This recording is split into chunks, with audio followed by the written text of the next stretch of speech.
The TV versus everybody. And listen, y'all know what we do, man. Y'all know we swing, man. Y'all know we swing before kickoff because it's about that swing. All right, you know what I'm saying?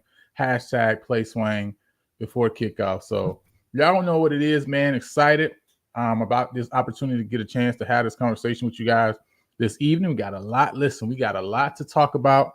So go ahead and welcome me in. Now, just starting off, I just want to say, I don't know what Elon Musk is doing, but your boy tripping, all right? Your boy Elon Musk is tripping, okay?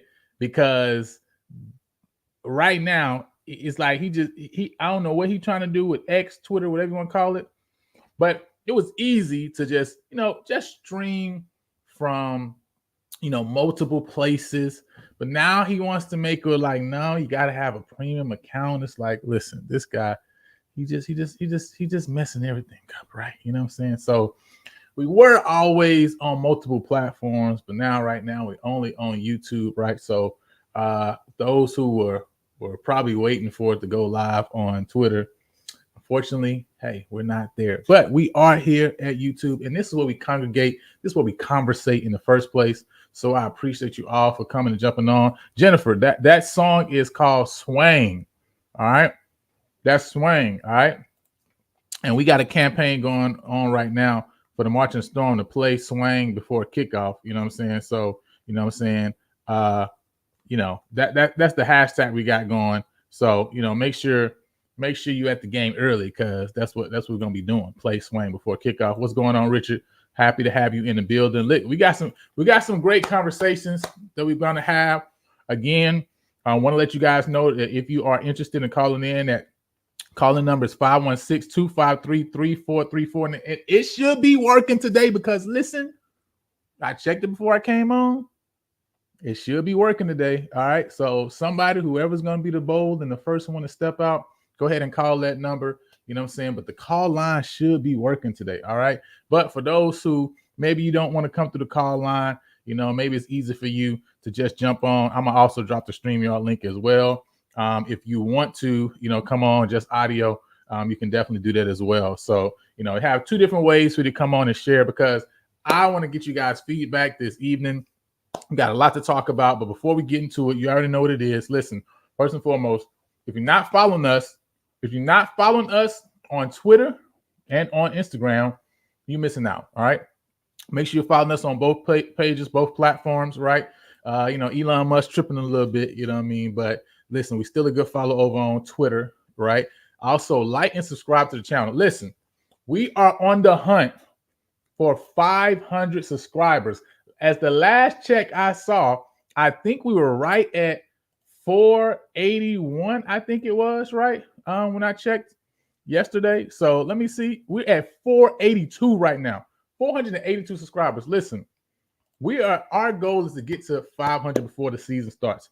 We can accomplish that today, right now, right? So if you have not subscribed to the channel as of yet, go ahead and subscribe to the channel. You know what I'm saying? Go ahead and subscribe, show some love. Because listen, like Richard say, man, we are here to drop the contact, to bring you, news that you can use, right? You know what I'm saying? To bring you the information, that content that we know you guys will enjoy. So make sure you go ahead and, go ahead and subscribe to the channel. Because again, our goal is 500 subs by the end but before the fall semester begins, right? So also want to let you guys know, 2 seats left in section 107. We've been talking about it right since January. We've been talking about it. We've been pushing it. And listen, the goal is almost complete. The goal is almost accomplished. Some of you may be already wondering or thinking about, man, should I go and get my tickets? What I'm going to do? Hey, go ahead and grab your tickets in Section 107. And by the way, we check Section 106 and 108 as well.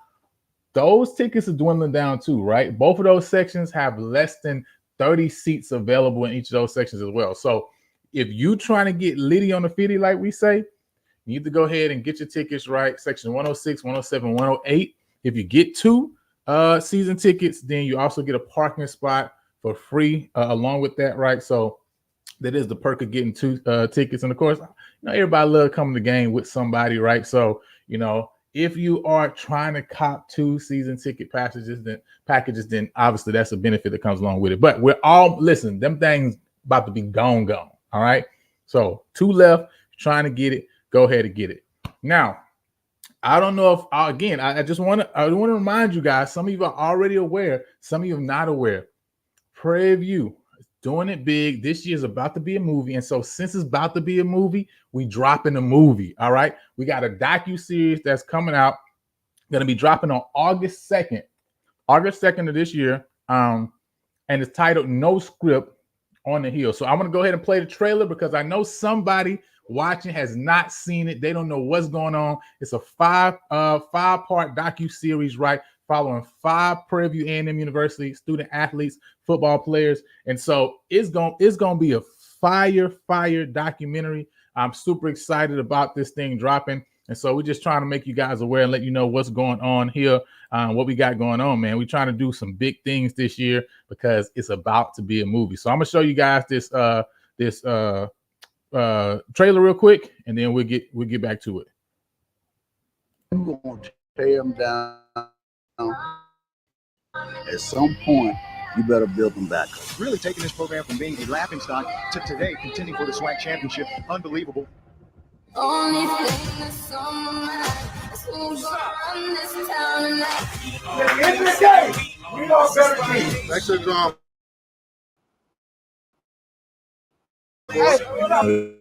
It's just HBCU. Another thing that sweep under the rug. You drop one, you might not make it to the big game. It don't matter. Finish. Oh my God! Wow! We're in the moment. We're in the moment. We're in the moment. We're in the moment.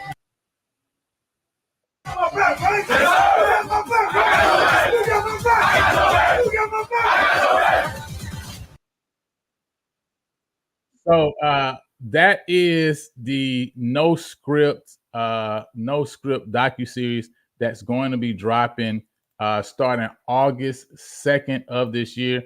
So again, if you have not had a chance to check that thing out, man, make sure you're ready. Follow them on YouTube, on Instagram, all platforms. No Script the Film, so you can catch all of the information that's coming out. They're about to reveal upcoming the 5 players that they're doing the docu series on. So again, man, it's really exciting things going on the Hill right now because, like I say, it's about to be a movie. So you're dropping a movie. All right, that just is what it is. All right. So with that being said, though, listen, I want to get to first and foremost, right? Before we get into the SWAC predicted order of finish, and I think when we get there, it's going to make a lot of sense for everybody. You know what I'm saying? How we break this thing down.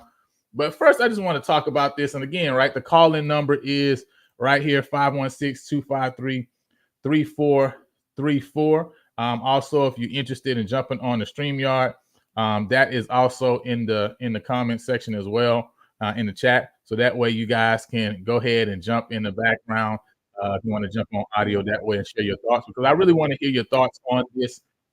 When you talk about these particular themes that was dropped by the school and by the university. And I want to say first and foremost, right? I think when something is generating buzz and is generating pushback or is generating excitement, both of those things can be good things, right? The reality to me is both of those things can be good things, because that means that it's something that is shocking the senses and causing an effect. Now, we won't know whether that is a positive or a negative thing. Hey, after it happens, and then we learn, we grow, we build, we go from there. But we all have been saying, hey, listen, we want to see and do something different. And for me, I like what I spy with my little eye. Okay. Now I know there's some individuals, some who say, man, we would prefer just the straight color things, all purple, right? White out, black out. Now I'm with the white out and the black out. I agree with you on that. Because in general, purple and gold is like, of course, what color you gonna wear? All right, it's purple and gold. Right? It ain't really like a theme to me per se. But I also like the idea of trying to trend in a different direction and do something different. I'm gonna give you my thought process around it, right? So when I'm looking at it per se, right? This is my thought process, right? When I'm looking at like it, right, hate it, I'm looking at it from the standpoint of the ability for you to be able to do more with the theme than just what is just on the surface level, right? Now, I will agree that I think these theme days also need to be connected with some type of like ISD day or community day, military appreciation stuff like that, right? I think those things can be merged in, but I still like the fact that we talk about the color themes, right? That aspect of things, what you're going to wear as far as that part of the theme. I do like the fact of doing something different and trying to go in a different direction, right? So me personally, and I know majority of people don't feel this way. I don't like the camo theme. It's just me. I don't prefer the camo theme personally, right?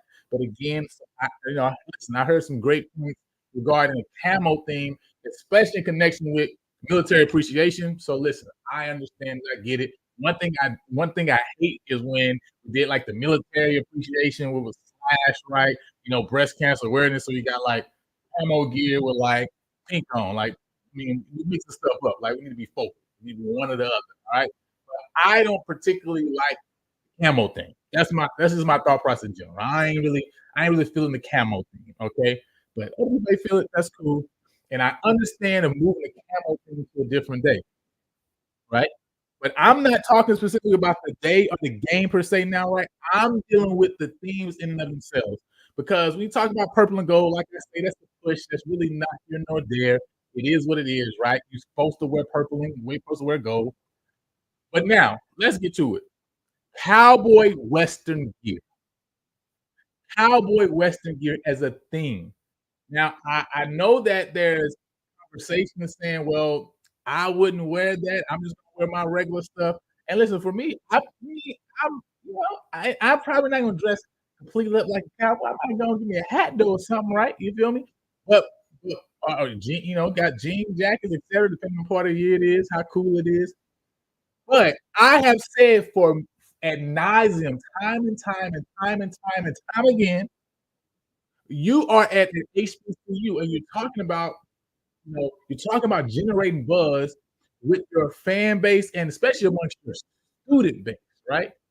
And you cannot forget that the majority of your students on campus, the majority of the students that you're trying to tell come to a game and support us, majority of the students who you're trying to say, hey, we want you in the stands to cheer us on. The majority of the students that you want to have that energy, right? And to have a different game day experience that will make them want to come back again. The majority of those students are Black females who particularly probably don't have any knowledge of football per se, right? You know what I'm saying? Like that's the reality. The largest part of your student base, that's who your student base is, right? And so to me, when I look at the cowboy Western gear thing, I absolutely love it. I love it without a shadow of doubt. It just connects with so much that is PV, so much that connects with the culture, so much that connects with Texas, so much it just connects with the community. It connects with everything. And there's so many opportunities and so many tentacles to this thing that if we can connect those tentacles and do it right, I think this thing would pop off for real. Now, I'm not the only one, and I was going to bring up some videos, pictures, stuff like that. You know what it is, right? Many of you know the previous homecomings, right? for the last few years, we have a trail ride that's been a part of homecoming, and it's been like a huge thing. It's just been growing and growing every single year. The fact that to me, that we don't think that a cowboy western thing would be successful, to me, it tells me that the athletic department is starting to listen and put their ear to the ground and see what makes sense. We know the connection of just the city of Houston, just Texas in general, to black cowboys and cowgirls, period, right? There are black groups, there are black communities that are trail ride communities, period, point blank. Ain't got nothing to do with anything else. It's just like they love horses, they love Zydeco, they love trail rides, right? They love country. Like, that is what it is. And so I'm saying this is leaning into that base. Look at the history of the trail rides, and look at the history of how people come and present themselves. Even those that come, maybe they just have jean shorts on, but they got their boots. Some people just with their cowboy hats on, they got their jersey. But the point is, right, they all connecting with the theme. They at the trail rides, they on the trailers, right? They playing the music, they dancing. People will connect with this theme, right? Another thing that I know that the university thought of, right, and this is something that happened this past year, when you look at the athletic banquet that they put on for the student athletes, they also had a Western theme. And if you look and pay attention to what happened there and those who participated as far as dress, who was those who leaned into the participation and participated 100%? Was the female base, those female student athletes. Those are who participated and came in Western gear. Even if some of the guys didn't come in Western gear, all the ladies did. And who is the majority of your fan base? Who's the majority of your student base? And 70% of them are black females who, again, majority of them particularly don't yet have an understanding of football, right? May not love football, right? They're just support the school. This is for them. The theme, the experience, the game day, right, experience is to lean to them, right? Now, there was some things that was mentioned that I thought would make this thing even bigger and even better, right? The fact of having a Zydeco concert before the game. Oh, that's fire, right? A trail ride that starts, right, earlier, that leads into tailgating, and also a concert, a Zydeco concert is a part of it. That's leaning into the thing. That's leaning all the way into the thing. Now it's not just the clothes. It's like we're going to play the whole theme. It's going to really be a whole theme around this, right? You got the College of Agriculture, right? College of Ag, hey, listen, that's my college. We do big things. And first of all, just look, somebody just go check out the College of Ag, like the quality of the videos that they put out in the first place. Let's just be clear. The College of Ag do their thing, right? We've been doing our thing for a minute. They already connect with athletics through the athletics thing that they're doing. They already connect with the Houston Rodeo. Listen, that some of the same things they do for the Houston Rodeo, bring that to this particular game day. You can invite the community out to this game day, so it's not just even students, not just alum, but the community. You got the kids, get them out, right? We got the petting zoo that they can go participate in, right, during the tailgate, because the College of Ag, we already got the animals that's there. We already got the students that's taking care of them. They do the same thing at the rodeo. It ain't no different. They ain't even got to take them to the rodeo. It's right on campus, all right? Lean into the theme, right? There's just so much that can be done. Connect again. We talked about the trail ride earlier, right? Connect with the black organization. Listen, I got guys who are in the hood in Houston, and they got horses. They got horses in the hood of Houston. All right, we know this is Texas. This is Texas. Black cowboys, right? Lean into connecting with those groups, right? And putting on the trail ride, right? We're bringing all these different groups to campus to be a part of it. It's an all-day. It's an all-day event, right? It's not just the dress, right? It's not just the clothing. It's everything that you're doing around it, right? So to me, when I look at the theme, I say, man, this is an excellent opportunity. And one thing I say, right, is it's something different that I don't see nobody else doing that. I mean, I've seen people have whiteout day games. People have blackout games, which is good and cool. I don't got no problem with those. You know what I'm saying? Your school colors. who got a Western thing, a cowboy thing? Yo, that's crazy. To me, this is dope, and I'm hoping that the tentacles we see, the connection we see with it, spreads out and it starts to build. The last thing I say, right? When you talk about the TV jerseys, right? It's another thing that I think could be well too as well. Again, it's something different. It's not the same. One, the department got to be selling jerseys. That's the reality, right? You can't be having a PV jersey, right? Theme day, and you ain't selling jerseys. Now, in the spring game, they started to sell some of those old jerseys. Now, the price point, I agree. Like, listen, the price point a little bit too high to me, but you have tiers, right? You got tiers. You may have those that you sell at that price point, but you may have another basic generic, jersey, right? And this color or this color, right? That you can sell as well, right? So that, again, one, it generates revenue, right? But again, you kind of can create something around that thing, right? Make it different, right? When you're talking about jerseys, right? We talk about the athletic booth putting together, right, doing tailgate. So for that booth on that day, maybe you have certain activities that the students and the alum can participate in. That's the different sports, right? Maybe you have the little, the thing where you throw the football through, right? Or the basketball goal that you shoot with, right? Again, connecting with the different sports, the little soccer net, right? That you got to try to kick and make a goal, et cetera, and get a prize, et cetera, right? You lean into the theme. So to me, there's opportunities around this to make it a complete game day experience, right? Around your theme that to me helps to say, I like this even more than just a simple color theme. That's my thought process, right? You know what I'm saying? I would love to hear your thought process again. The call-in number is below 516-253-3434. Or if you want to jump on the StreamYard, you can do that as well. I see Obadiah says Western Gear Fire. He said, I'm working on my Western Gear tonight. Listen, there's a lot of other people who, the connection just makes sense to me. Like we gotta stop acting like many of us ain't go cow tipping at Purdue. All right. And if we ain't go cow tipping, we know somebody that went cow tipping. We gotta start acting like that ain't what it is, right? That's just a part of our culture. That is what it is, right? Let's lean into it. You know what I'm saying? Rich said they send out invites to all these trail riders. That would be smart. Yes. You know what I'm saying? I think you got to connect with the trail rider. That's creating the tentacles of it and making it more than just a color theme, right?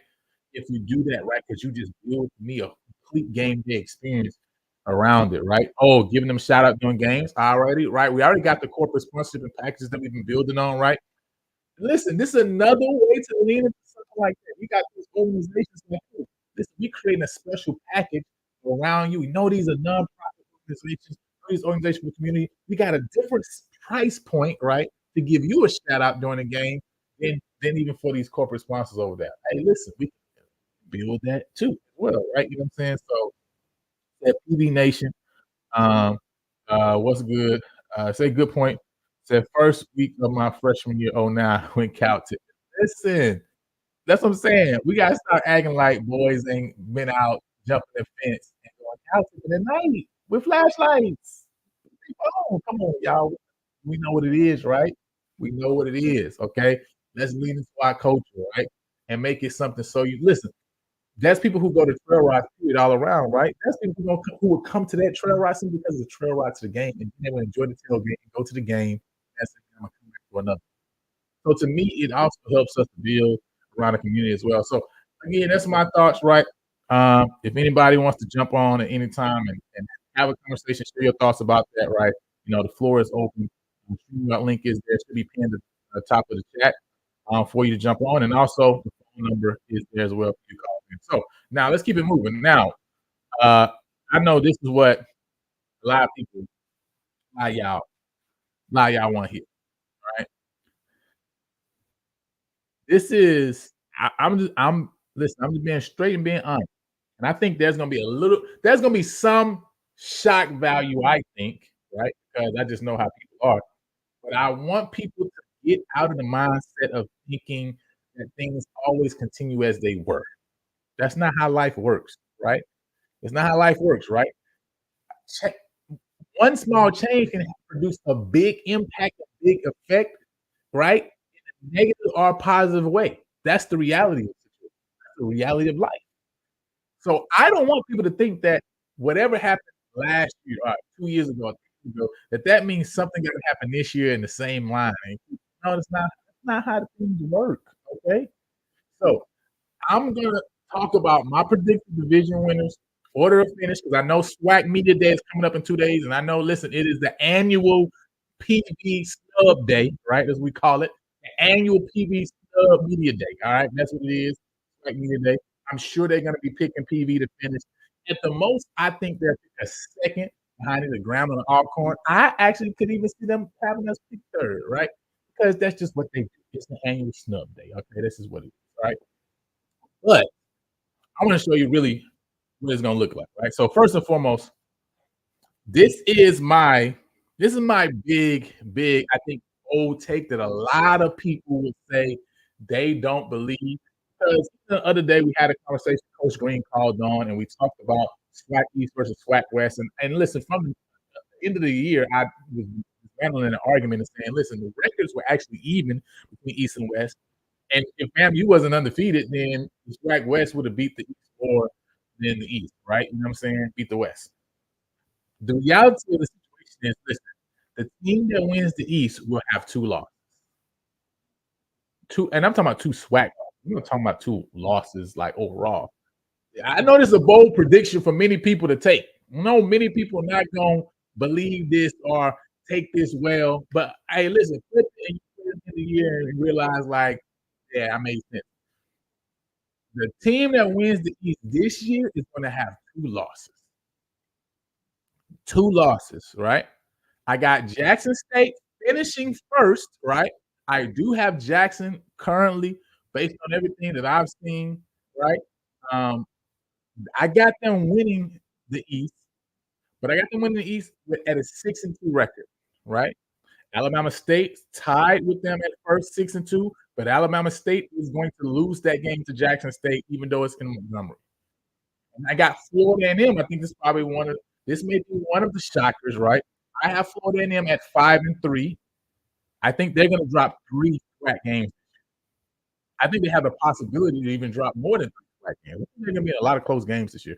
If you look at last year, they were in close games last year. They were in some games that, if the momentum didn't swing based on that coaching staff that they had, there are many games then that they could have lost, right? So I got Florida A&M actually losing 3 SWAC games this year. And Alabama A&M, I got them finishing 4th again. But I have them finishing. I have them beating Bethune-Cookman. I think I am against the grain there, unlike others. I think Alabama A&M, I have them winning a little bit more games than I think many others have them, because I think they're going to do pretty well against the West this year, right? Games against Grambling, games against Southern, right? I think they're going to take one of those 2 games, possibly even getting 2 of those games, right? And so I have them finishing at 500 in the SWAC, 4-4, and I have them beating Bethune-Cookman, which I know people are high on Bethune-Cookman. But when I kind of go back and look, you know, they do have a new quarterback that's come in, but they're still, at the end of the day, that offense was really, really behind, right? And so the defense played well. They're going to be in a lot of games, and I think they are going to clip, you know, 1 or 2 teams that you would say that you wouldn't expect them to win those games. But I also think they're going to drop some games that some people right now are going to give them to win. And we'll talk about that too. So I have Bethune actually finishing 5th in the conference with 3-5. And obviously Valley, I don't think they get any win this year. I think they go 0-8. I think it's possible for Valley to go 0-12, right, this year. He said, I can see FAMU switching spots with Alabama State. Possibly if FAMU beats Alabama State, then yeah, they'll definitely switch position with them. But I currently have Alabama State beating Florida A&M. You know, I do. I have them beating Florida A&M. I'm not sold on Eddie Robinson's defense either. They have some pieces, right, that are coming back. But listen, they lost a lot. And I always say, same thing with FAMU, same thing with Alabama State when we talk about the defenses. These were top FCS defenses last year. Both of them lost NFL caliber talent. You don't just replace NFL caliber talent as if you just plug and play. That's not how this works, right? I can understand you are Alabama or LSU or Michigan or Ohio State, right? understandable. You don't just replace NFL caliber talent, right? In the SWAC. That's not how it works, right? And so they lost some guys, right? They didn't just lose some regular guy. They lost some guys, right? So I think both of them are going to take a slight step back defensively. Now, Eddie Robinson is still a defensive-minded coach, so I can't see them dropping off the map defensively. Same thing with, you know what I'm saying, same thing when it comes to Florida A&M. I don't see them dropping off the map defensively, but I think they take steps back. And you got to realize, again, if you go back and look at the game, go back and look at the games, not just the end result of the game, but go back and look at the game, the flow of the game, and see how, listen, them taking a step back defensively could mean a loss to Southern, for example. Them taking a step back, right, for Alabama State could mean dropping another 1 or 2 SWAC games, right, to a Jackson State or to another school, right, to a Bethune-Cookman or something like that, right? So that's major, especially Alabama State last year, who didn't have a great offense, but they had a great receiver. Now they bring in a quarterback that they believe in, but do they have the receivers?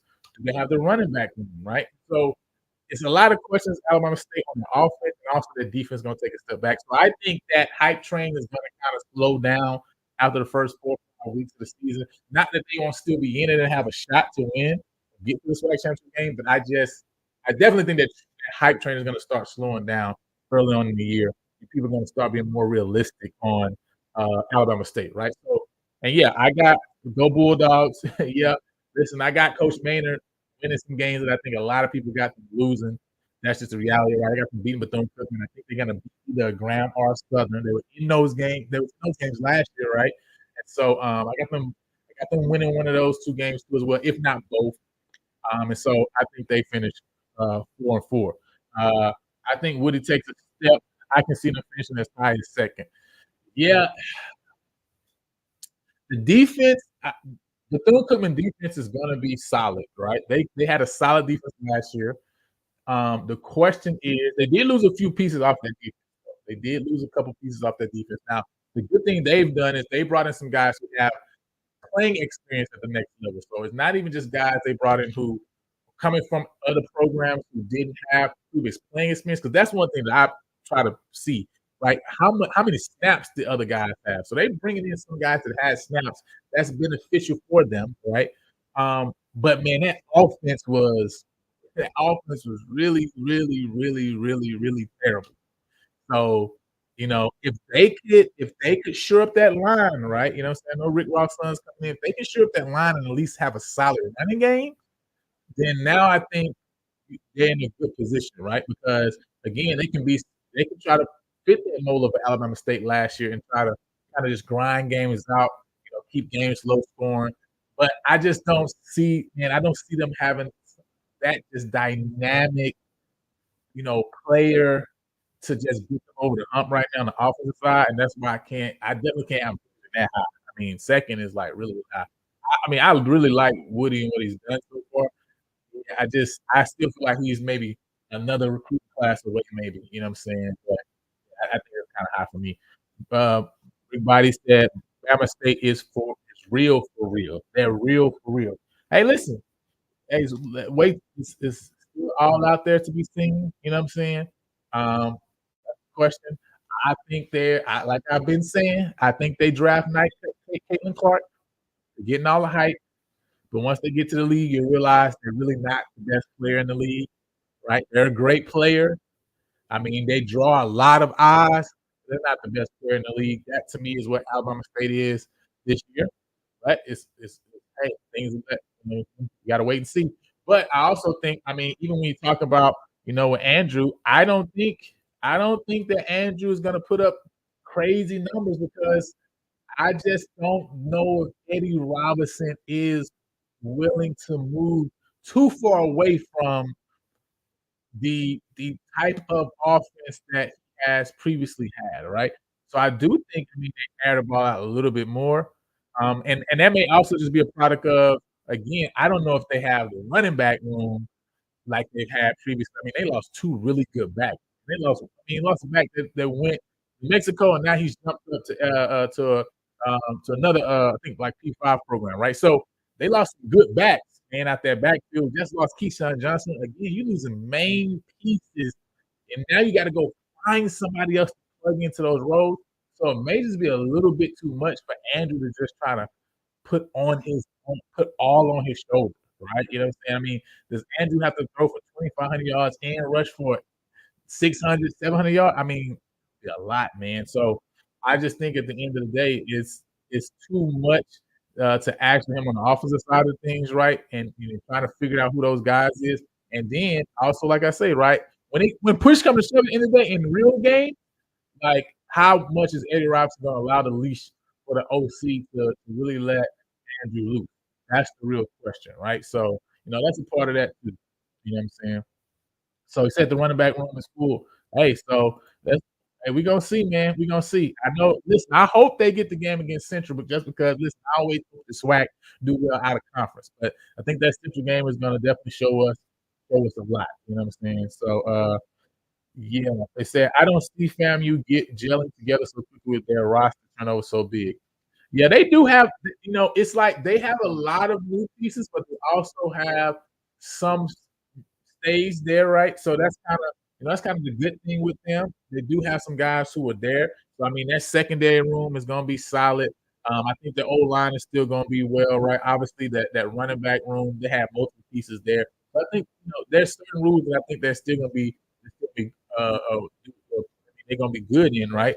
But yeah, they did bring in a lot of transfers, and I'm not a fan of bringing a lot of transfers in after spring either. And so that's another thing, right? A lot of guys, and I've seen a lot of guys who also improving on the other level. When I'm talking about Bethune-Cookman, I'm seeing like guys who have snaps. I don't see. There's some guys that I've seen come through FAMU that got snaps, right? But some of these guys don't have snaps at the next level like that. So to me, I mean, that's important, right? You know what I mean? To bring in guys who are ready to go, bring in guys who can get into your system, man, and help elevate you. But I know, listen, at the end of the day, I mean, the talent I think is being underestimated how much they're gonna miss Willie Simmons, they're gonna miss Ryan Smith, right? Like, listen, that's your DC and your OC at the end of the day. That's big. That's big loss. That's big losses. That's huge losses, right? So anyway, that's what I got, man, this year. So I got Jackson beating Alabama State. I got Alabama State beating Florida A&M. I got Jackson beating Florida A&M. So that's how the cookie crumbles in the East, right? But I do have Jackson, right? I do think Jackson is going to lose to like Alcorn. And I think Jackson's also going to just drop a game that they didn't drop, like a game against like DCU, for example, right? So I think that's how it ends up. That's how the cookie crumbles, as I say, right? You know what I'm saying? In the East. So that's my thoughts there. But I think the team that wins the East is going to have 2 losses. Now, when it comes to the West, obviously at the top, you see what it is. I got PV at 7-1. I do think it's hard to go through the SWAC unscathed. That's just the reality of the situation. It's hard to go through the SWAC unscathed. And so, if I had to choose any game, I'm thinking, man, this is a game that I could see us dropping, especially late in the year. Because that last 3 games in the year is going to be tough, back to back to back. Florida and them Alcorn, and then going to Alabama State. Alcorn is that game that I'm like, man, yeah, that's a game I could see that we could possibly drop, right? But again, when I look at the West, I'm saying it's either Alcorn or Prairie View, right? That's the only thing I see. But I do think Alcorn is also going to drop some other games too. So even if that is a possibility, I still see that, I see it as possible that PV could lose to Alcorn, but yet still get into the SWAC championship game, because I think Alcorn is just going to drop some other games in their schedule as well, right? So I got Alcorn sitting at 6-2. I got Grant, and I think this is also what people are going to see, and they're going to say, you know what I mean, that okay, see the starter was hurt, running back room is full. Okay, who was the starter? Who was the starter? Running back over there.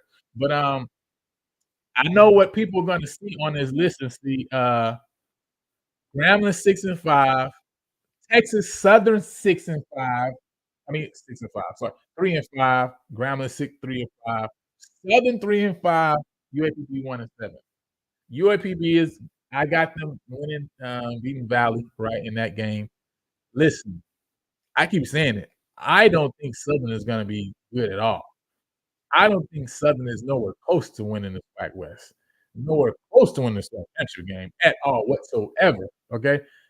I mean, if UAPB wasn't in the West, they would be dead last. That's how I have Southern. I think they're gonna be the bottom of the barrel, okay? That's the reality, right? Now, there's a couple games that you can call swing games, with the game against Grambling, right? I think that's a swing game. Obviously, game against Texas, so that's a swing game. So, I mean, if they can get those wins, then obviously this could switch from being a 3-5 year to a 5-3 year, right? In SWAC play. But I have them losing these games, though, right? That's why I have Southern at 3-5. When I look at Alabama A&M, I think Alabama A&M is going to beat Southern, right? You know what I'm saying? This just what I got, right? It's just what I got. Also, Grambling, I think Grambling is going to have a tougher year than people are thinking. I mean, right now, Miles Charlie, who for all intents and purposes could have said, man, I was the second best quarterback in the SWAC, right? Easily last year. Coming into the year, I could stake a claim that I'm the best quarterback in the SWAC. Musa's gone, Aaron Allen's gone, Body was out for a year, right? So even if you say he won, I'm definitely 2. But I could say, man, I'm 1, right? I'm 1, I'm 2, right? But yet he is in a QB competition on a team that with Dooley is probably looking for somebody different. That's just the reality. He is a true pocket passer who doesn't move, and that's not what Dooley's looking for.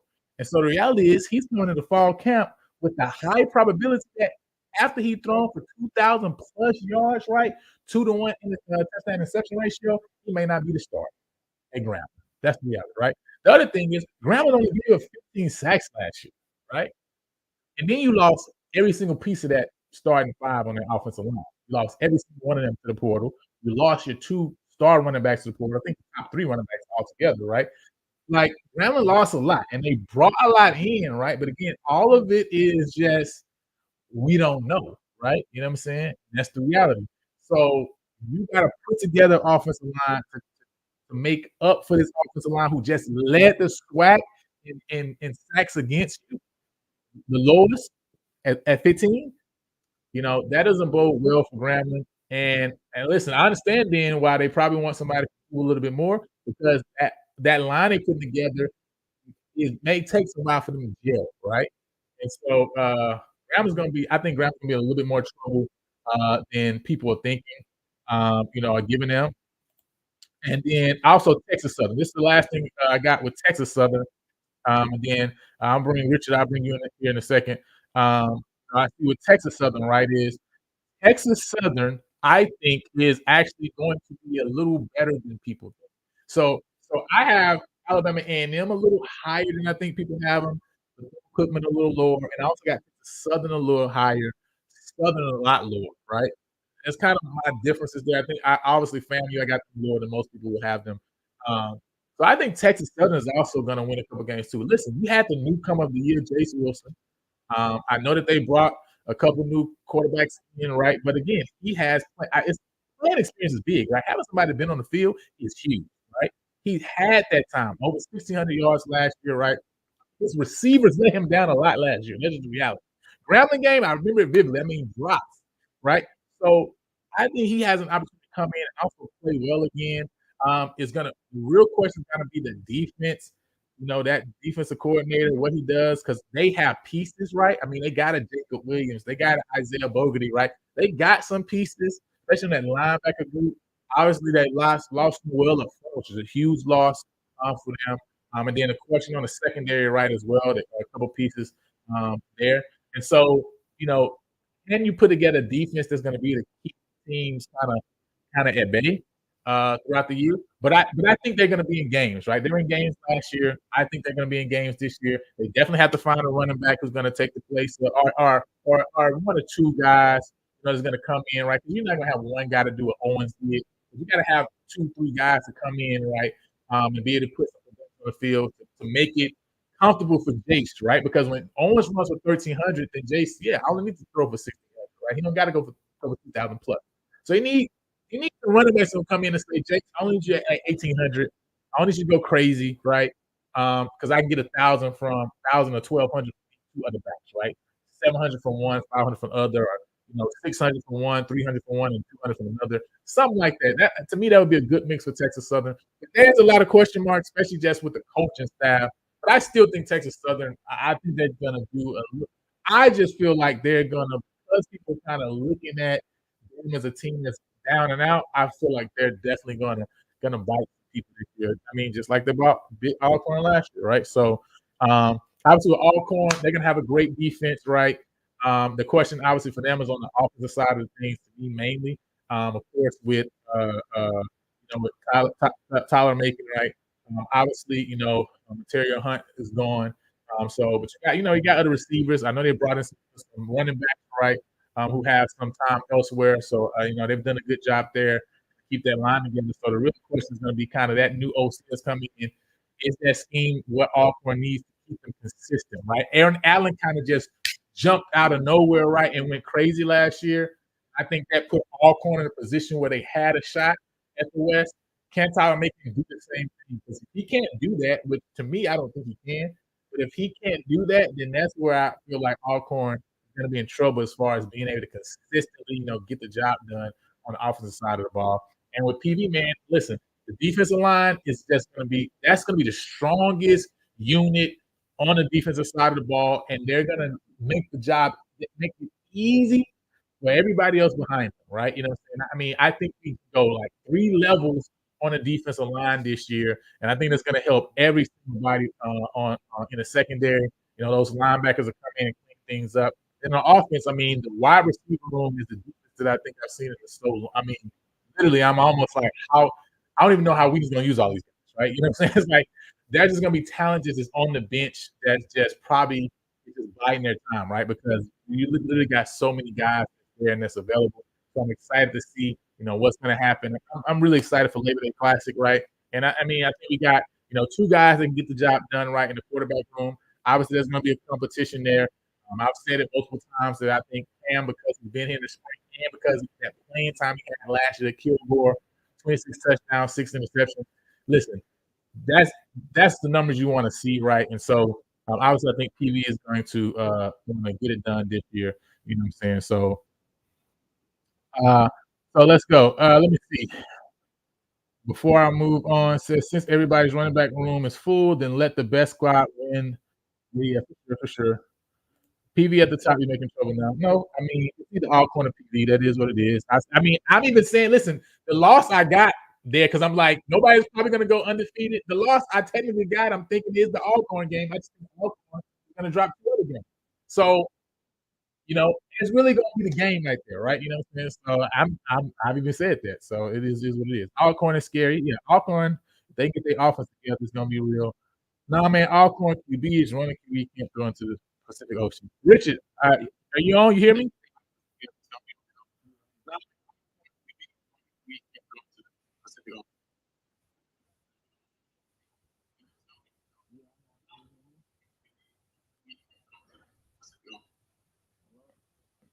Richard, you on? Can you hear me?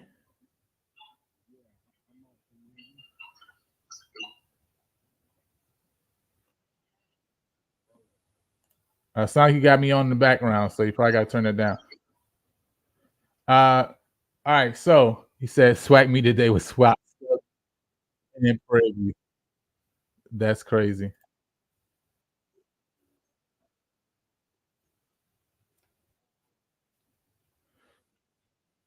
All right. Let's see. Coming out the West this year. Jennifer, I appreciate you. Listen, I'm trying to be I told you I'm trying to give you out a real. Like, people just think I'm talking. I'm trying to give you out a real, right? You know what I'm saying? I do think Alabama A&M is going to get Southern. I don't think they're going to be as low as people think they are. Jace don't have arms in the backfield anymore. They lost key wide receivers. That's true. Listen, I agree with you. Some of the wide receivers let Jace down last year, though. Like, I liked Jace. I ain't gonna lie. I liked Jace. All right. His receivers let him down last year, to be honest. Zach say got here late. Projections seem fairly accurate. Listen, I'm just saying. This is what I do. I give people just be thinking I'm telling you, get accuracy. You know what I mean? That's why we make the t-shirts to win the SWAC championship game. All right. I think Texas is gonna be better than people think. That's why I got them there. You know what I'm saying? I definitely think they can get the game against somebody that people not giving them credit to get one against, right? Obviously, Europe, UAPB is there too. So I feel like they can get 2 other games that people not giving them, right? So like the Bethune-Cookman game, I'm giving Texas Southern that game, and then I think they get 1 more game. So that's why I got them at 3 and 5. Jersey for the first 20 fans. Oh, I like that idea for the jersey things. I like that idea for the jersey things. I think that's actually dope. You know what I'm saying? Now, Zach, you have to go back and see where I had FAMU, because if you see where I have FAMU, you probably say that this is probably not accurate. You know what I'm saying? Because I ain't have FAMU winning anything in the East, but so that's probably where we disagree. Said Jace for sure on the DC's radar. So again, man, if you want to share your thoughts, I don't know what's going on. Rich was in the chat on the call line. He dropped off. But again, you can call in number here, 516-253-3434, or you can just use the StreamYard link up on the StreamYard, and we can have that combo conversation. So now, before we close out, SWAC Media Day is coming up. And like I say, I call it the annual PV Snub Day. All right, that's what it is. It's the annual PV Snub Day. So because I know that's what it is, I just want to place in front of you, those individuals, this year who have an opportunity, right? Who are positioned to be all SWAC type of guys, right? Who have that just based on what I foresee. And so I just want to talk a little bit about, about what's coming and talk about what they have to do if they're going to be, all SWAC guys, and why I think they have an opportunity, right? And so, these are guys that I'm going to put on your radar. Because listen, I know the SWAC ain't going to put them on y'all radar, so I'm going to just put them on y'all radar.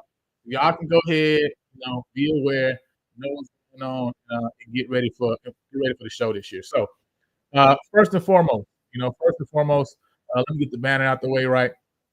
Obviously, I got Cam Peters, right?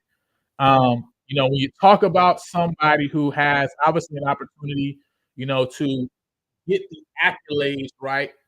It's going to be the quarterback, right? So obviously, I got Cam Peters here, right? It could easily be Lucas Coley, right? But again, because I think he's probably going to be the guy, who's going to be leading this team.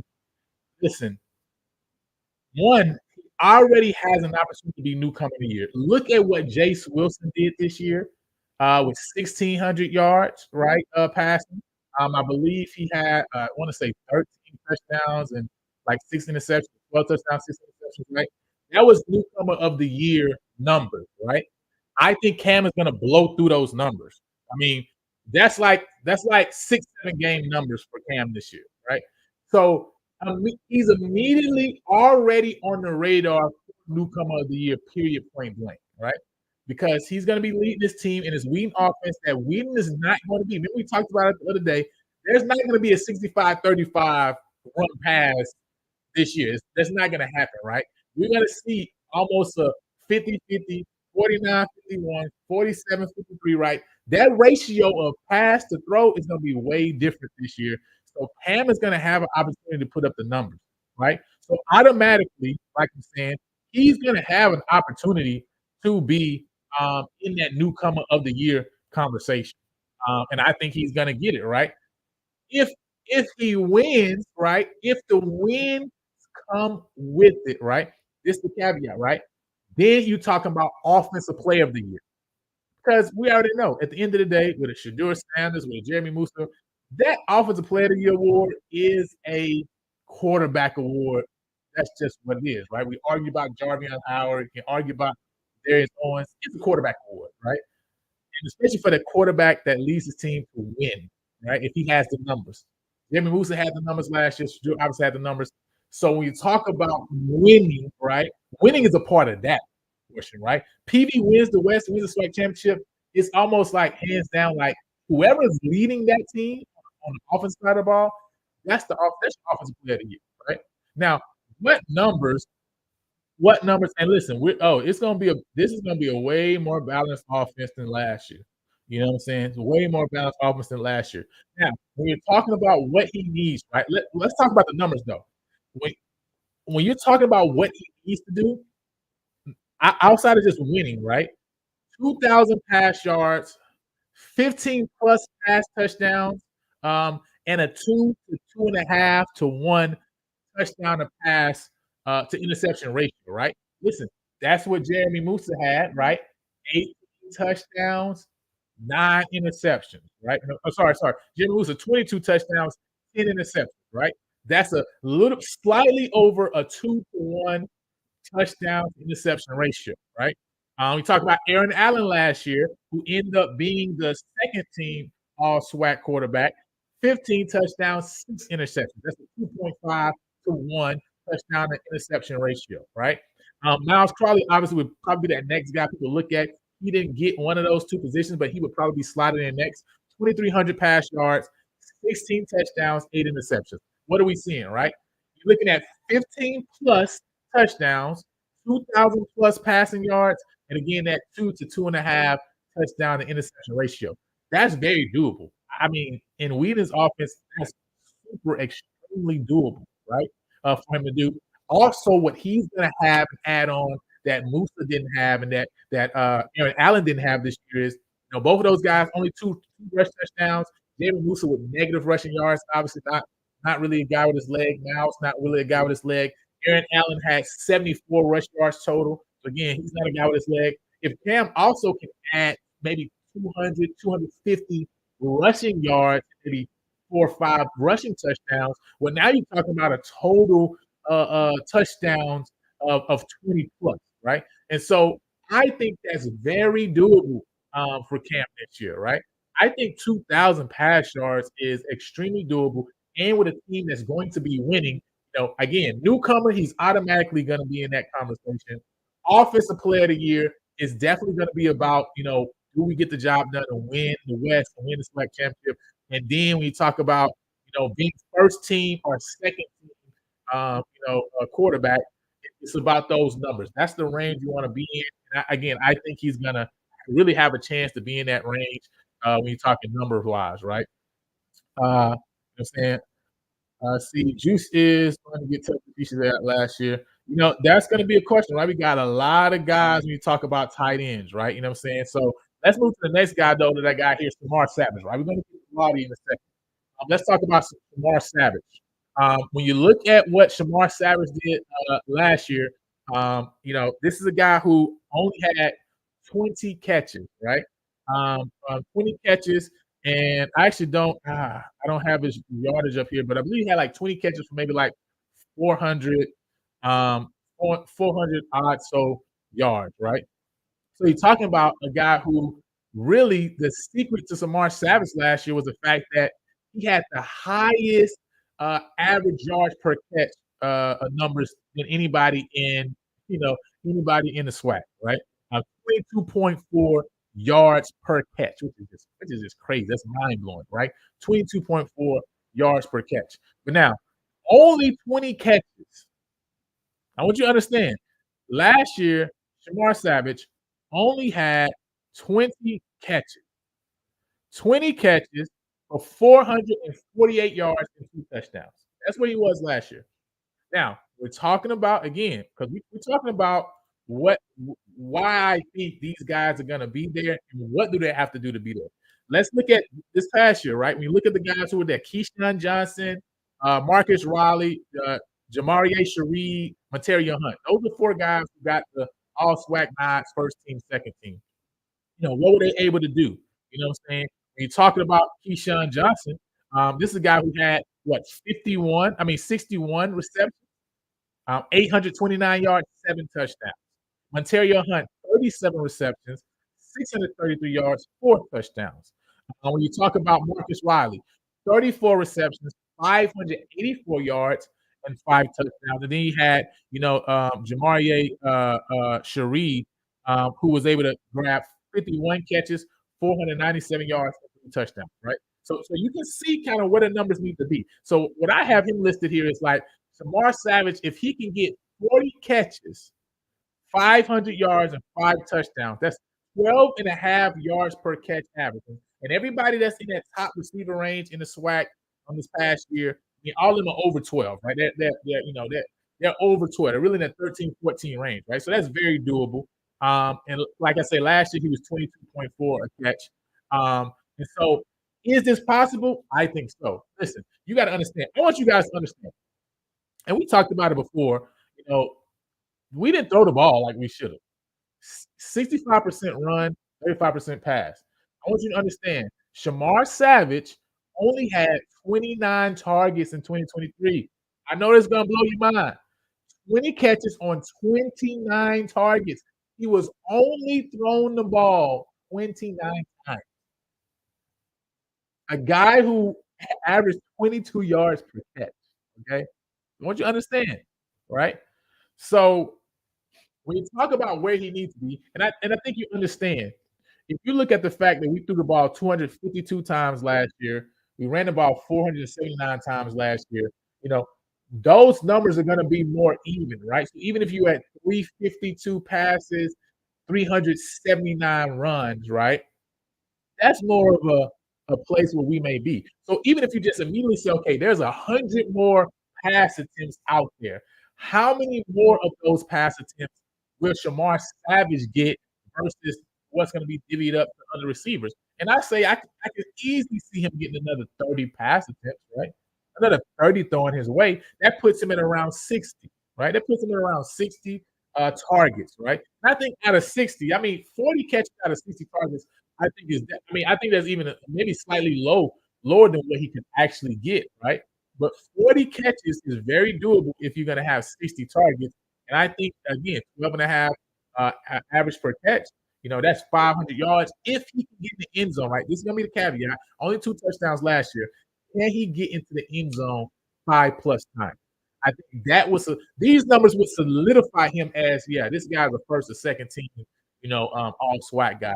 I think he has the opportunity to do that this year. Now, I also want to let you know, listen, Shamar Savage has the highest pro football focused offensive rating for all SWAC receivers, right?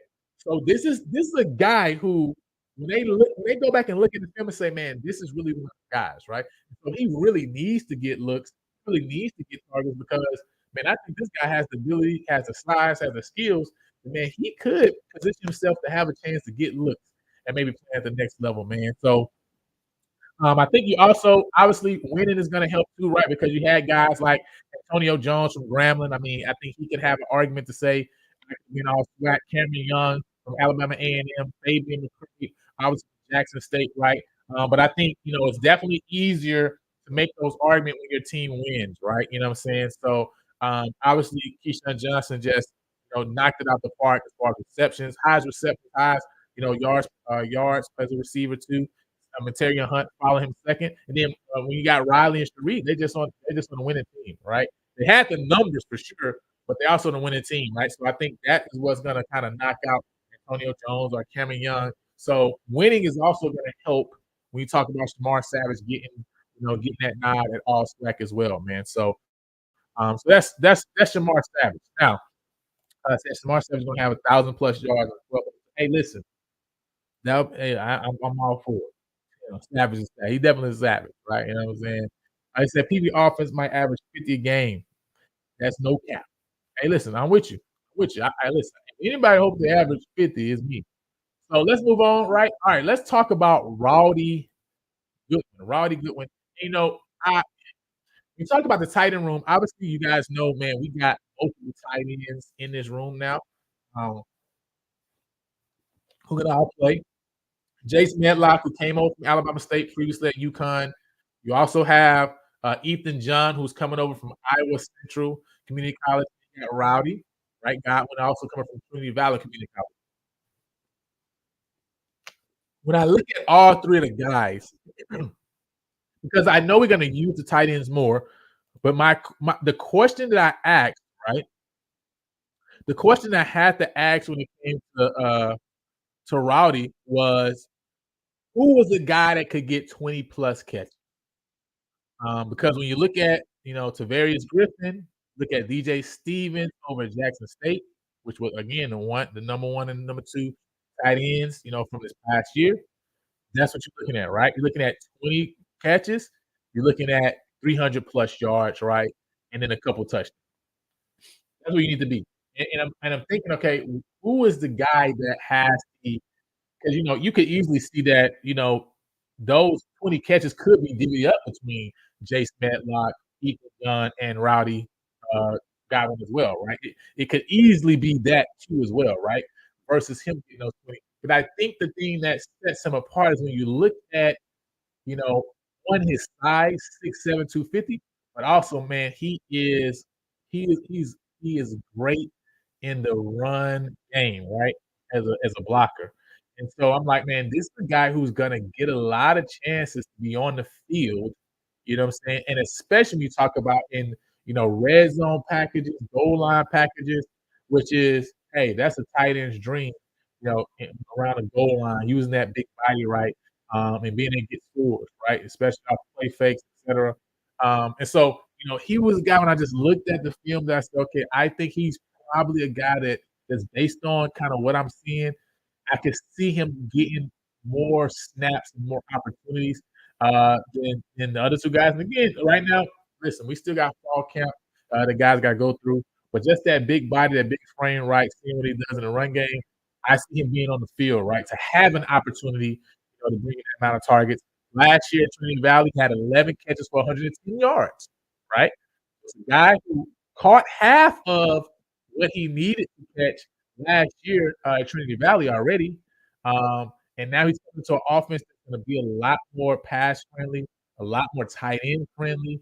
And so I can see him having the ability to get, somewhere close to those swing catches. Now, will he be able to get those 300 yards? I'm not sure. And again, I think that makes it like set, that makes it sure. But even if he's like high 200s, 260, 270, 280, and maybe he has like 6 touchdowns or 5 touchdowns, I think that also kind of gets him a nod too, as far as looking at all SWAC, right? But it's gonna be tough because, like, man, we got a stable of tight ends. Say sure hands, short yardage, move to change, red zone guys mainly is gonna be huge. Terry, what's going on, man? Welcome to the stream, my guy. Hey, good afternoon, good evening. We happy to have you back. You're on mute, I think. I think you're muted. Am I muted? Let me see. I'm unmuted. I'm good now. Can you hear me now? Yeah, I got you. Oh, okay, I'm unmuted. How's it going this evening? Oh, man, it's going good, man.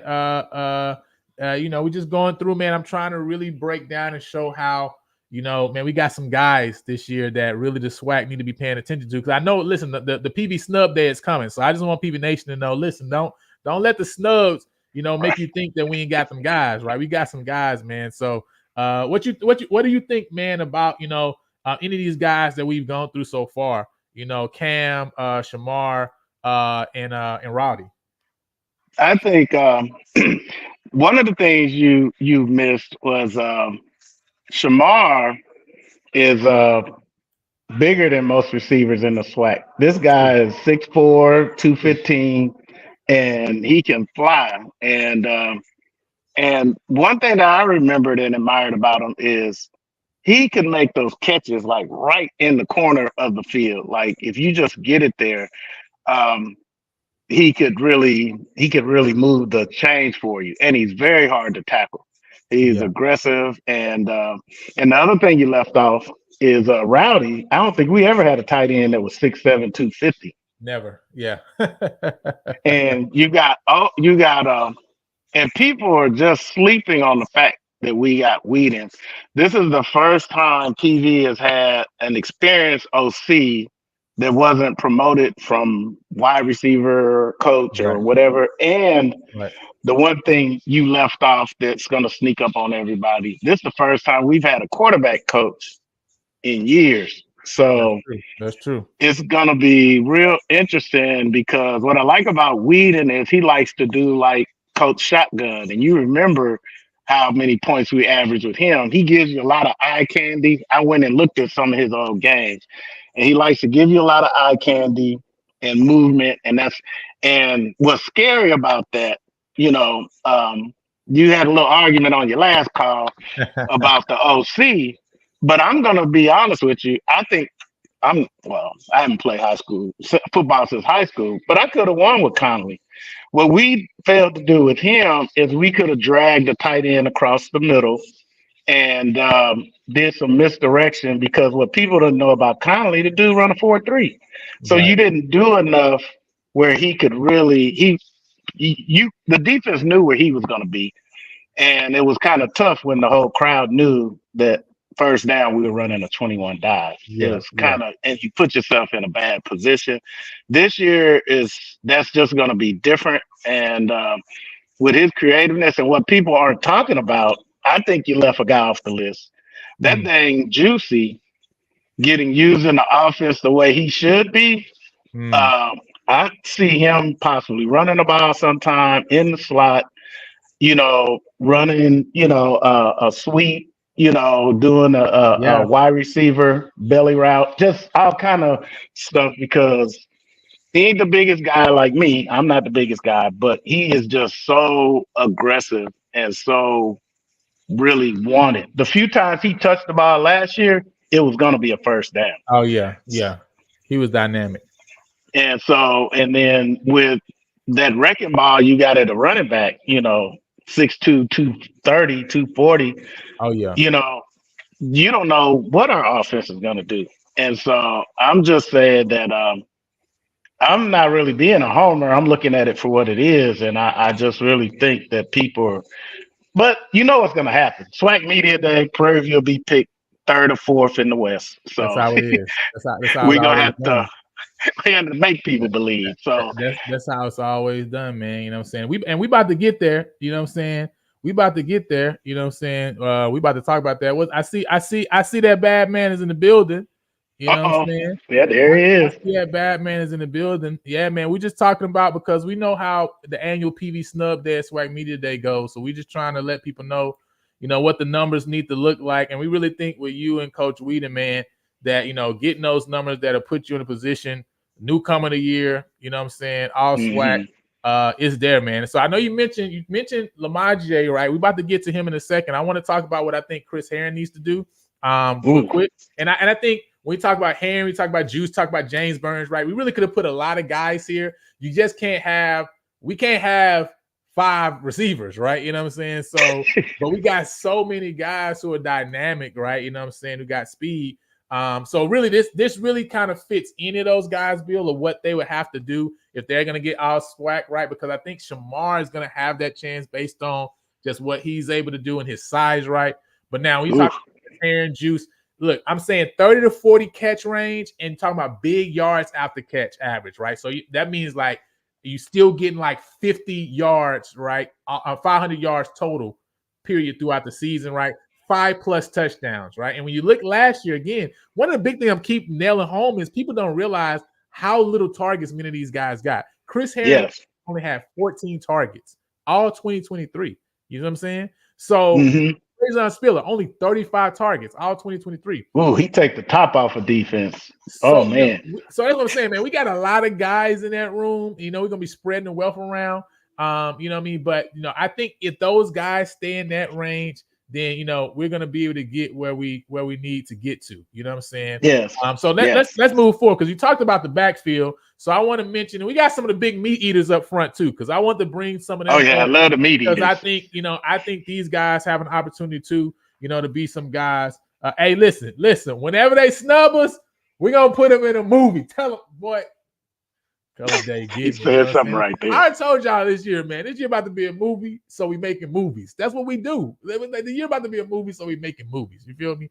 You know what I'm saying? So, but first of all, man, Connor Wisham, when you look at, again, Pro Football Focus shows, like, of the returning running backs in the SWAC, regardless of snaps, Connor Wisham has the highest offensive grade of all running backs coming back. You know what I'm saying? So when you talk about a guy who has the ability to put it together on both ends, look at his, his pass blocking ability too as well, which helps the bowl when you talk about keeping guys like Cam upright, you know what I'm saying, for them to get a chance to get the ball spittled downfield, etc. That's big. But also, man, I think this year, he was really the third guy these last year behind Amar Antoine, behind Caleb Johnson. I think this year, when you talk about two heads, you're talking about Connor Wisham and Lamar J. McDowell as those two heads. Now, you got guys behind them, man. The running back room, I mean, you got Scooter that's coming over from Northwestern, who's really good at catching the ball at the backfield. And I think that's something that Whedon is also probably going to say, man, I need to figure out how to get him, some touches as well, right? You got Ronald Young, who obviously played in spells last year too, a big back, 6 foot, 195 pounds, right, coming from Iowa and Louisiana, who played sparingly last year. Obviously, Jamarius Brooks, right? You know what I'm saying? Oh man, so Brooks, we got other 27. guys. Oh my goodness. So, Yeah. but when I look at, I think these are probably gonna be the two guys you lean on. Connor Wishman is very hard to bring down, man. He's not a guy who comes down easy. Very hard runner, a lot of yards after first contact. And so, man, him being able to ramp up his touches. We looked at Ahmad Antoine and Caleb Johnson. Both of them had over 100 carries last year, right? So you think those first two guys are definitely going to have at least somewhere in that touch range, most likely. And you talk about Connor Wisham, 39 rushes last year for 230 yards, 2 touchdowns. That's in limited action. That's only in 8 games, right? We already talked about him being an excellent pass blocker. And then Lamaje had 124 at Campbell. This is last year, 124 rushes, 498 yards, and 5 touchdowns, right? And also another guy who showed success in the pass blocking game, multiple games, right? So, you talking about big. both of them getting, if both of them can kind of increase slightly the yardage, right? And so, that's going to be the question. I think Lamaje is probably, when you look at kind of like a Chance Williams last year, that was at Grambling, right? Along with the other he back was that nice. was there. Yeah. But you had one back who had more yards, one back that had more touchdowns, right? And I kind of feel like that may be kind of something similar we see this year, to where McDowell probably is going to get in the end zone a little bit more. But Connor Wisham is probably going to have a little bit more total yardage, right? But I think both of these guys, if they can put it together, I have it at 7 touchdowns, 700 yards for either one of them getting, which is only a 58 yards per game average in 12 games, right? If any of them can get there, then they're definitely sliding in and say, hey man, these are all SWAC guys without a shadow of doubt, especially with a team that's winning. And remember that Brooks has such speed. If he gets in the secondary, he's an issue. Oh man, he took some, he took some down, and getting a chance to play in those games, especially some of those even blowout games, right, is really big, for guys, man. Said the snub backfield heavy last year. They might want to get with the program. Yeah, so I mean, it was tough last year because you didn't really have Ahmad Antoine and Caleb Johnson really being able to push through that ceiling, and that's why I put the numbers at like the 7 touchdowns, 700 yards, right? Remember, you had Owens with over 1,000, 1,300. You had Herb Mulligan with like 800. You had Donald England with like 700, right? Plus 7. Oh, Mulligan, man, yeah. So you got guys who. So you got guys who are going to put up numbers. So if you really want to substantially place yourself in an all-SWAC position, that's kind of where you would need to be, right? You know what I'm saying? I think, like I say, winning is the first thing, because again, right, those putting you in a winning position gets the eyes on you, and then when we look at the numbers to go with the winning, I think that's that's kind of what gets you over the hump. So that's what I got for those guys. Obviously, when you talk about the offensive line, I think there's so many guys who have an opportunity to come in and play, be a part of that starting 5. We got some returning guys who, like Stephen Thomas, like Jalen Cooper, who had some substantial snaps last year, right? Jadrian Collard. So there's some guys who are gonna be there to say, hey man, we're vying to be on the field as part of the starting 5. Man, I really think it's hard to keep Caleb Leonard off the field. It's going to be hard to keep William Boone, that came over from Kilgore as well, off the field. And my guy, Pedro da Silva, at the center position, keeping everything together. So I got all 3 of these guys down, man. When you talk about them being in a room that's, going to be able to help move the ball on not just, move the ball because of what they're able to do up front with pushing for, run blocking, but also being able to keep the quarterback up. I think last year we were near the bottom of the league in sacks against at 27 for 166 yards. I think they're going to definitely have to be, I think you need to be like kind of where we talk about Graham was at that 15. If you're kind of in that 15 to 18 that range, mark, that's going to really say, okay, man, get these guys looks as far as like, hey, first team, second team, all SWAC offensive line guys, right? Because again, when you look at the running yards per carry average, and then you look at sacks against, that's going to be 2 of the things that people are going to be paying attention to when they're talking about, the offensive line room. So, and I kind of like our chances as far as increasing running average, because you don't know what down we're gonna run on now. We might come in and throw it on first downs. That's And I actually can a really good point you mentioned. that's gonna be interesting. It's gonna really open it. And like you said, you mentioned Scooter, and we gotta think about the 3-star guy we got that came from UConn. It's just so many weapons around, and we can't sleep on the fact. This is why tried to call your show the other night. People were saying, well, Whedon won't have the weapons. But what they don't realize is Whedon kept his numbers up even when, what was it, 2 of his quarterbacks went down. So it's not that he needs a Kincaid back there to make his offense go. If he had to swap them out, he can still go. And then the other thing, while you're speaking of centers, I can't think of the young man's name, number 30. I think he's the best long snapper in the SWAC. Don't want to jinx him. Ben Stewart. Yeah. Oh my God, yeah. Stewart, man, that dude has not. If you remember, we would have beat Rice if it was a good snap. And he has never hiked it over the head, rolled the ball to the holder, any of that. And he is just awesome. It's an unsung thing, but he's the best long snapper I think we've had since we had. Was it Sable? I think it was his name. He was really great good. Point. That's a great point you make. I didn't include any of the special teams guys on here. But yeah, you're right. You know what I'm saying? So Ben Stu, you know what I mean, is definitely another guy who obviously could get consideration, talking about All-SWAC as well. So that's big. So lastly, man, we're going to talk about the defense, man. I got 4 guys who I want to bring up when you talk about defense that I think have an opportunity to, get a chance to say it again. Oh, I was looking at Bryce Turner. I said, "Ooh, I'm glad you put him there." Oh, yeah. So, got my man Bryce there. So, first and foremost, man, Jamal Marshall last year, 29 tackles, 7.5 tackles for loss, 3.5 sacks, right? This is a guy who played over 550 snaps last year. So, definitely one of the guys who Coach had on the field. Coach Rock wanted on the field, and he was on the field a lot, right? You know what I'm saying? When I talk about what he needs, right? And I know he got big goals this year. And I think, listen, if he hits his goals, without a shadow of doubt, he's All-SWAC, right? I don't even think he needs to hit his goals, right, to do it right. I think if he's at 40 tackles, 12 tackles for a loss, 5 sacks, that's exactly where he needs to be, man. When you talk about, him being an All-SWAC interior defensive lineman, when you look at some of the other guys, right, who Gentle Hunt, you look at even Anthony Dunn and, some of these guys, right, Kelby Gibbons, that's kind of where you see him lining up at, right? Some of them with a little bit more tackles for loss, but it's kind of that mixture of, definitely plus 10, right? Tackles for loss, and definitely talk about 4+ sacks, right? So I think if you're kind of 12-5 would be in a very comfortable position with those 40 tackles to say, hey man, yeah, this guy is definitely a guy that needs to be, on that All-SWAC list. Last year also, just to make a note, the defense had a total of 19 sacks all season. I think in general, we need to be at that 24+ range. Obviously, we started off really slow, and talk about, getting to the quarterback. And I think that's not going to happen this year. I think we're going to start off a lot faster, this year. You know what I mean? But I think we can be at that 24+ range, which is basically, it's simply saying 2 sacks per game, right? But back to coaching again, during the spring game, I saw some more creative stunts than I saw last year. They really changed some things up front.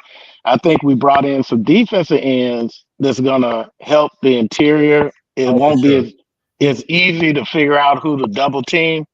And it's going to be, it's not what people think. I've heard people on YouTube say, oh, they got base defense, they're boring, they're not going to do anything. But our defense couldn't have been as awful as people think they were, because we got to the championship and the offense a lot of times put the defense, in a bad position, fumble, and now the other team got the ball on their own 33 and they're going in. And, so the defense was a lot of times started with their back against the wall. So they didn't exactly, even all the way back to the championship against Jackson State, our defense really played well. I think Shadur only threw 1 touchdown, and that was a trick play. The defense played good enough to win the game. Their offense only scored 13 points on the defense, right? They had the interception for a touchdown that our offense threw, and they had the return for a touchdown right before the half. We definitely played well enough, you know what I'm saying, to win that game, especially on the defense end. I mean, we really shut them down. I went back and watched them like that. We played so well, man. I wish you could watch that game again, because what hurt my feelings in that game, and I haven't played ball since high school, but I noticed that James Houston wasn't coming up field. So whoever on their defensive guy, I forgot his name because he used to be here in Dallas with Dion, but he scouted us so well that he told Houston not to rush. So Houston sat in the flat the whole game until he got that pick six, because he knew at some point Pass was going to try to throw that little swing and he would be right there waiting on it. And the ball went right to him. Because as soon as he looked that way, I said, no, because I knew Houston wasn't going to rush. He was going to take 2 steps and stop. And he did that till he got that pick six.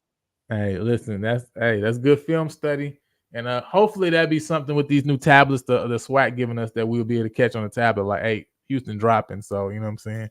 Watch out for throwing that swing pass. But but yeah, man. Next up, man, Warren Schenkel. Warren Schenkel is a guy who has been with the program for many years. 36 tackles, 6 tackles for a loss, and 1 sack last year. In 2022, we had 57 tackles, 5 tackles for a loss, and 1 sack. And we look at last year versus 2022. Last year only had 225 total snaps.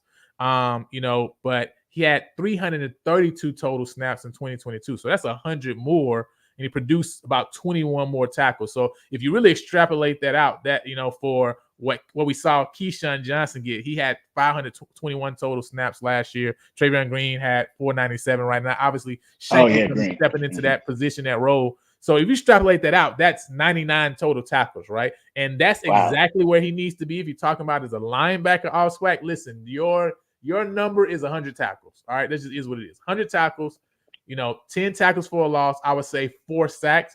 Definitely got to be a little bit more than that 1 sack, right? So that's a 9 tackle per game average. All right. That'll give him 108 total. So 100 tackles, man, I think is where he needs to be. When you look at Isaac Peppers, who also was All-SWAC, him and John Chaney from FAMU are the only two. They were nice. They were great players. They're the only two that didn't have 100 tackles. That was All-SWAC, but Isaac Peppers had 11.5 tackles for loss and 4.5 sacks. John Chaney had 7.5 tackles for loss and 3 sacks, right? But again, John Chaney on that FAMU team and that FAMU defense that won, right? That was really good. So, obviously, you can see it on the field, though his numbers wasn't exactly what others were. Again, that gave him the nod. But Bubba Adams, for example, had 4 sacks, and Jacob Williams, he led all linebackers with 8 sacks, right? So again, that's why I think 4 sacks would be good. 100 tackles, 4 sacks, 10 tackles for a loss, man. I think that gets Warren Schenkel where he needs to be, because he's definitely going to be on the field 500 plus snaps. So he'll have and they're going to move him around this year too. I think they're going to move him a little bit. So you kind of won't know where he is, but I think depending on the set, he could be in a different place. So, and we have a front 7 where we can kind of afford to move him around. And I think he's a quick linebacker. So I can see him getting those numbers. Yeah, him and Jeremiah Harris, I think, they play very well with each other, off each other. Been playing, basically is a part of that same package, behind Keyshawn and Green. So I'm looking forward to both of them coming in. I'm looking forward to the linebackers that's going to be sliding in behind them too, as well, because I think we have some interesting pieces in that room, some young pieces in that room that we should be excited about. So now we talk about CJ Presley.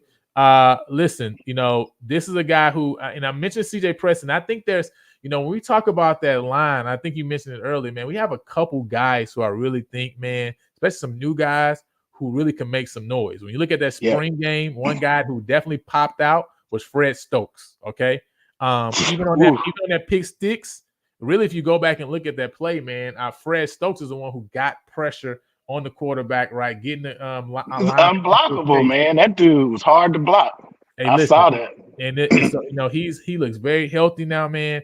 If he can bring that same, mentality and that same aggression, throughout the year, he's going to be causing a lot of problems. And that's why I think that the defensive line room is really just, listen, that room is so deep.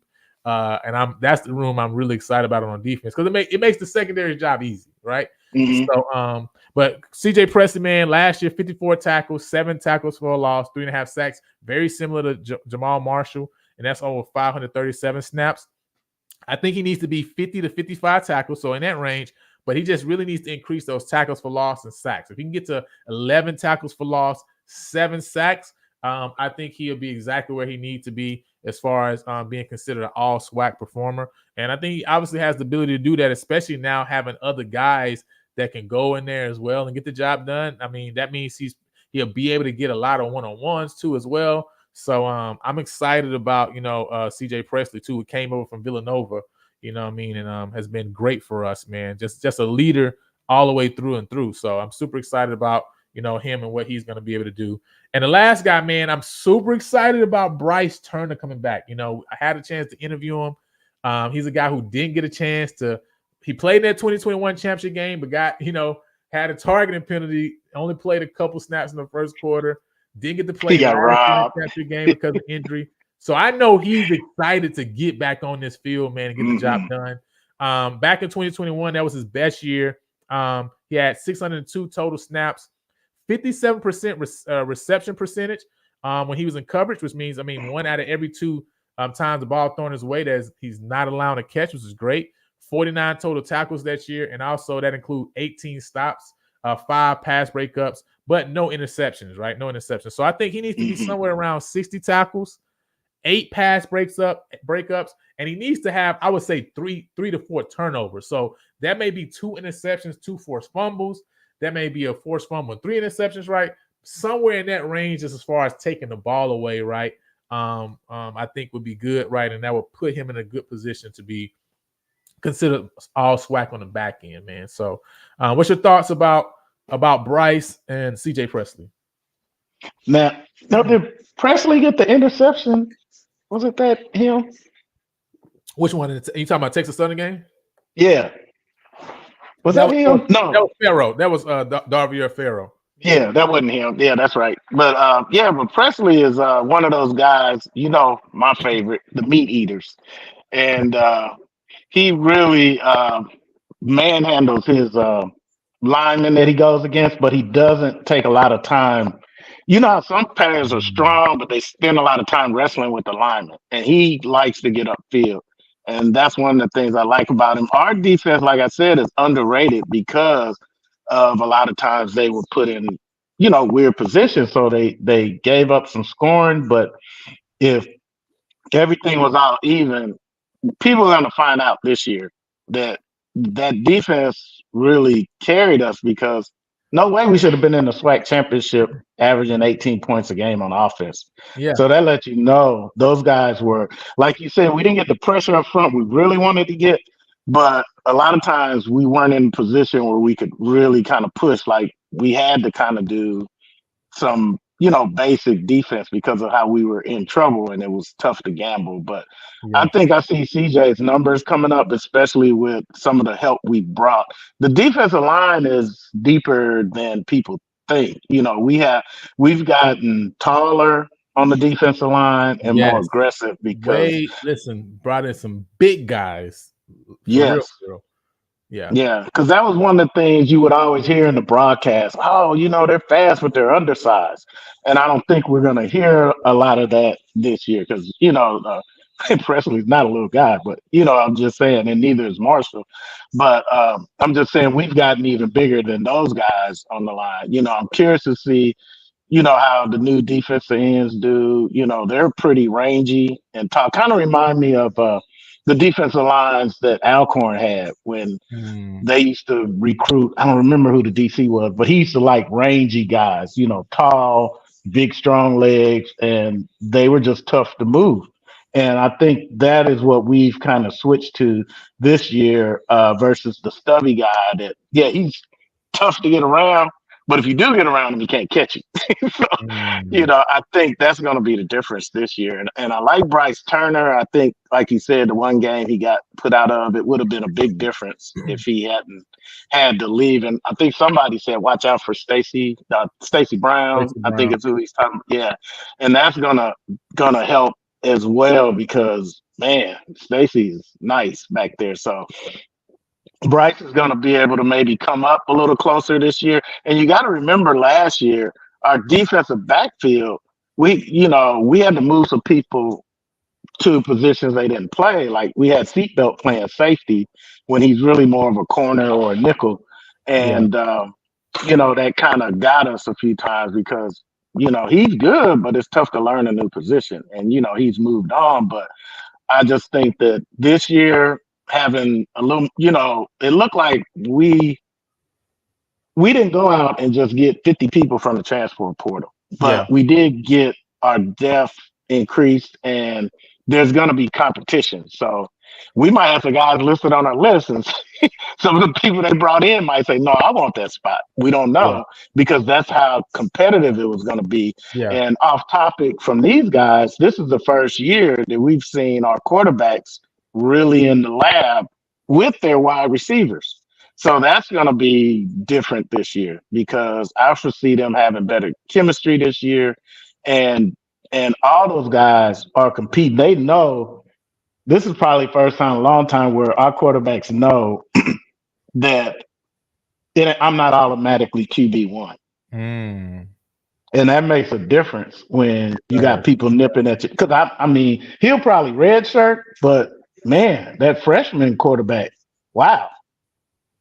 I've seen him in the lab. I've seen his film from high school, and but luckily we have some veterans that he won't have to step in right away. But if something went down, because that's where my feelings was hurt about the SWAC championship. To be honest, if we hadn't had some things happen, I really liked that freshman tight end combo we had that nobody knows about because we didn't let them play.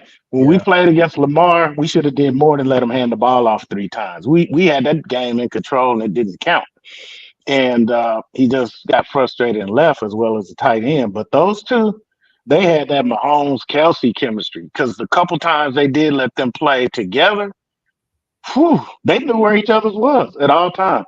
And I think if he had been there still with the team and had been the backup, I really think it would have been a different outcome for that game because the defense played their butt off.